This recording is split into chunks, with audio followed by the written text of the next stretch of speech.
สบายดีพี่น้องเบิร์ดสุขุสุคนเนาะมาพบกับเป่าเดือนนอนนาเนาะในบรรยากาศเศร้าๆพี่น้องวันนี้สีลงเซ่เนาะไปหาเก็บมักถั่วเนาะที่พาพี่น้องมาเบิ่งบรรยากาศตอนลงเซ่เนาะพี่น้องยามเศร้าๆตะเลขี่ตะเวนกำลังแดงพี่น้องไปพี่น้องไปเบิ่งไปชมน้ำกันเลยไปเก็บมักถั่วพี่น้องพี่เซ่แหละนี่เป็นทางไปเซ่เด้อพี่น้องเด้อทางพี่แหละทางน้องดันพลพี่น้องทางไปเซ่น้องดันพลทางลงเซ่อีกมีหลายทางเลยพี่น้องทางเส้นนี้ก็เป็นอีกเส้นหนึ่ง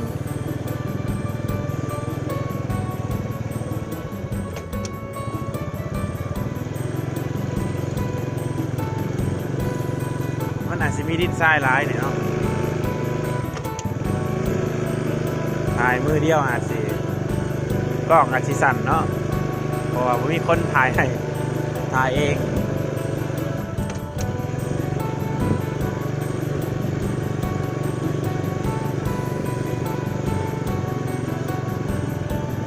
อันนี้ก็เป็นหน้าเนาะหน้าน้ำท่วมทั่วที่เลยพี่น้องหน้าน้ำท่วมยังเหลือกับเรือวัวลายน้ำมันถ่วมหอดพี่แหละทางลงเซ่นี่ก็เป็นเรือนเนาะเรือนก็มีทุกบ่อนอยู่หน้าก็มีอยู่โคกก็มี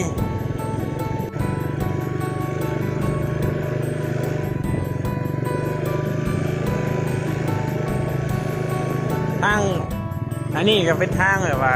พระเจ้าดุดแล้วพี่น้องเขาดุดเอารถดุดมาดุดตะกี้ดินทรายหลาย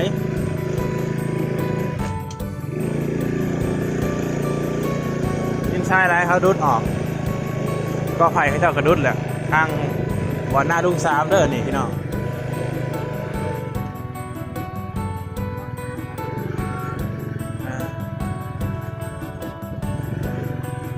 ดินทรายหลายพี่น้อง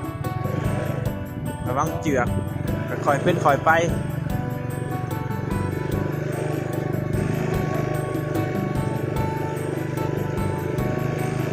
อึบ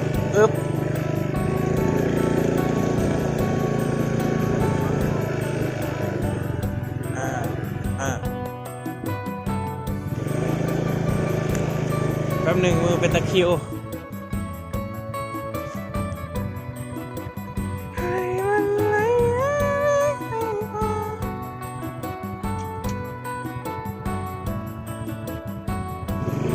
ไปพี่น้อง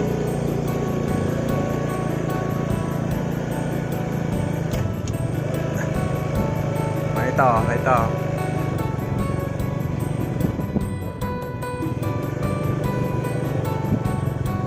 บรรยากาศก็เย็นเลยพี่น้องเอ้ยยามเช้าเนาะบ้านเฮาน้ำหมอกกระตกแห้งยามมื้อเช้ามันหนาวจนบ่อยากลุกเต็มมุ้งพุ่นแหละบ่อยากออกเต็มมุ้งเลยพี่น้องเอ้ยมันหนาวแห้ง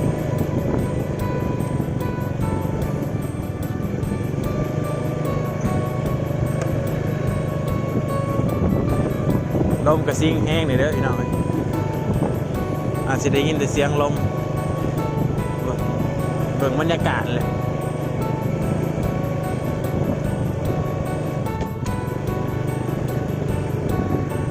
อันนี้เป็นหน้าพอเท่าห้อยหน้าพอเท่าห้อยพี่น้องที่ว่าเป็นเพื่อนก็ได้เพราะว่าเพิ่นนอนอยู่นี่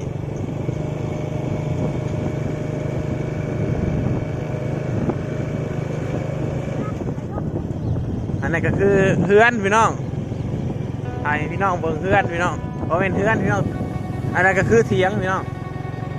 เถียงอันน้ำมันตอนน้ำท่วมน่ะมันเสาะน้ำมันทังเลยเถียงลงทั้งตั้งเลยพี่น้อง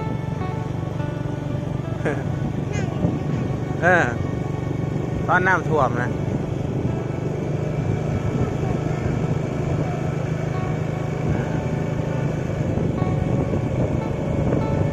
มาฮอดเส้นนี่นะสิทางกับสิดีเนี่ยเนาะเพราะว่า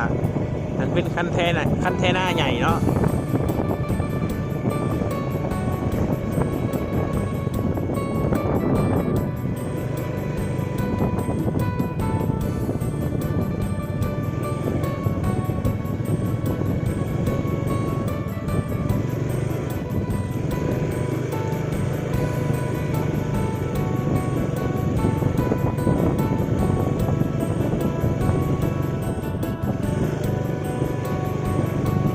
ทางมันก็ดีขึ้นกว่าเก่าแล้วพี่น้องเพราะว่ามีรถดุดเขาเจ้าแปลงก่อนนะทางยากเขาเจ้าเอารถดุดไถไปดุดไถออกแต่มันดีหรือว่าการเดินทางสะดวกสบายพี่น้องทางไปนาแซงกับนาเซนี่ถือว่าได้ข่าวร้ายเลยพี่น้องมันมีนาลายนาเซนี่นาแซงเพราะว่าเขามันงาม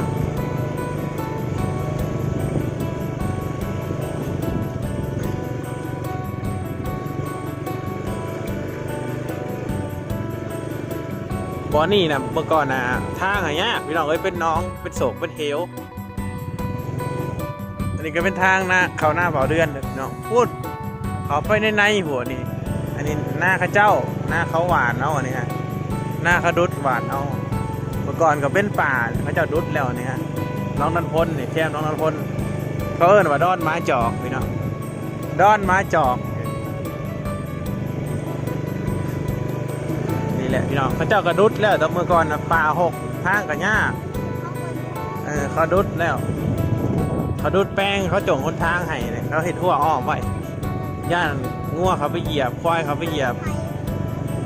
เขาเจ้าหวานเลยนี่กำลังขึ้นงามเลยพี่น้อง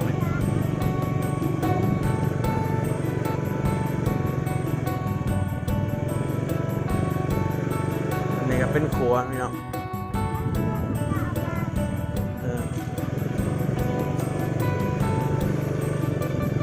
มันก็สิโยกไงจังหน่อยเนาะมันเป็นดินเหนียวพี่น้องทางดินเหนียวดินหน้าแซงอยู่นะดินขี้ต้มนะก่อนหน้าแถวนี้มันท่วมเลยพี่น้องเอ้ยรีบพัวหมดแล้วยามหน้าท่วม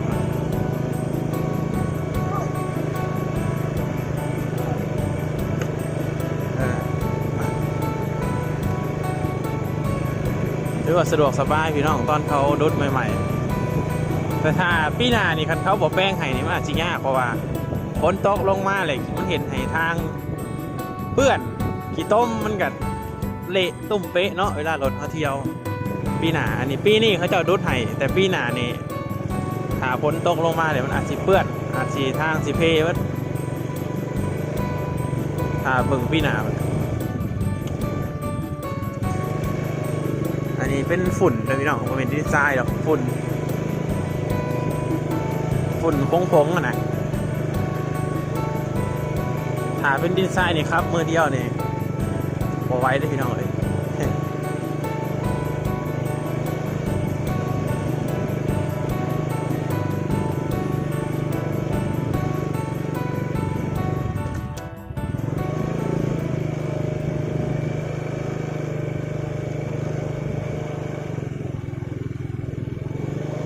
ตอนนี้เขากับมาฮอดเซ่เลยพี่น้อง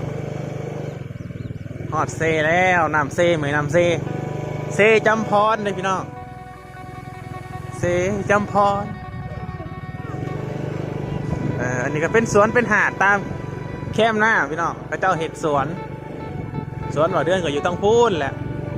ไปเรื่อยๆก่อนพี่น้องอันนี้เป็นหัวกั้นงัวกั้นควายไว้เพื่อว่าให้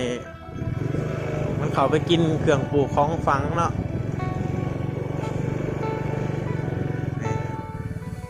เส้นทางก็ได้ทุลักทุเลเนี่ยพี่น้องเลยเขาป่าเขาดงแล้วก็เราไม่นี่ก็พอได้กินอยู่ได้หาก็พอได้กินอยู่นี่เขาไปในนี่เขาทางเส้นนี่เขาไม่พอได้กิน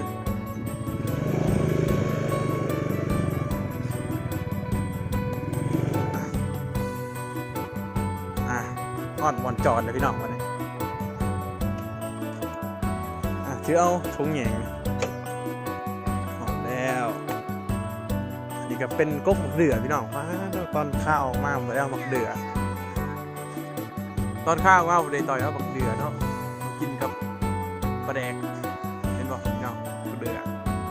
กำลังงามเลยเดือดกขนาดกำลังเคี้ยวเข็มเลยกินกับตอนปลาแดกกักขนาดยำโคกพี่น้องไปเขาสวนไปเลยเยี่ยมหมักถั่วถั่วมาตำเลย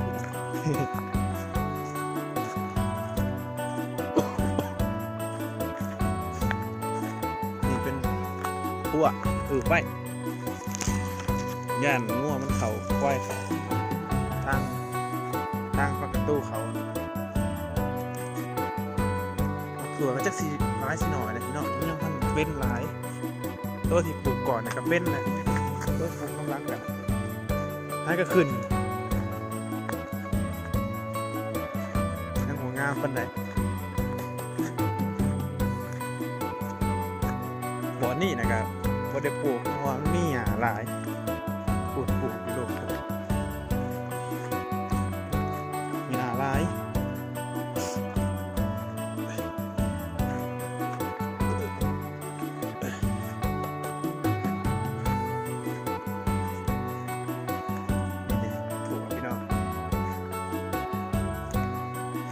ตัวเท่าเลยได้นี่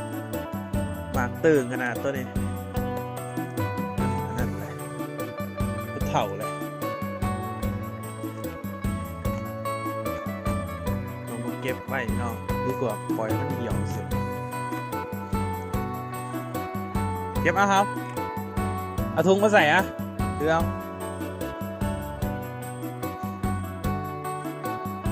เหยียบด้วยเอาใส่ดีๆใส่ดีๆ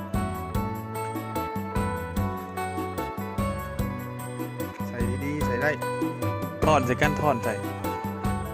จัดใส่สบายดีพี่น้องซื้อยังข้าวเพียวกันเอาละแม่นี่ลูกจะเก็บให้เองอย่าเหยียบเครือมันเด้อ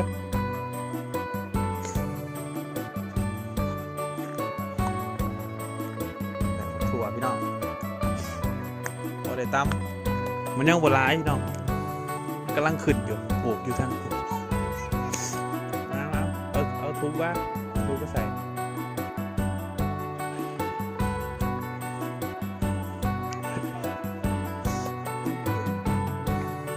นี่พี่น้องถั่วเป็นวัดเดี๋ยวพี่น้องเลยหมักถั่วกำลังเขียวงามอันนี้สวนลุงผ่าได้เลย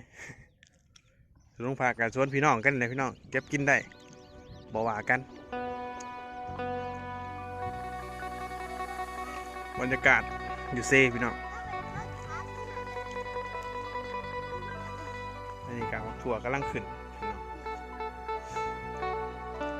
บรรยากาศอยู่เซ่พี่น้อง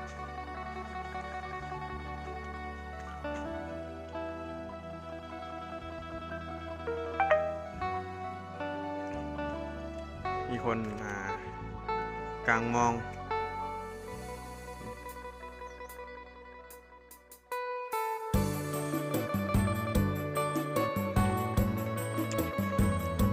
นี่พี่น้อง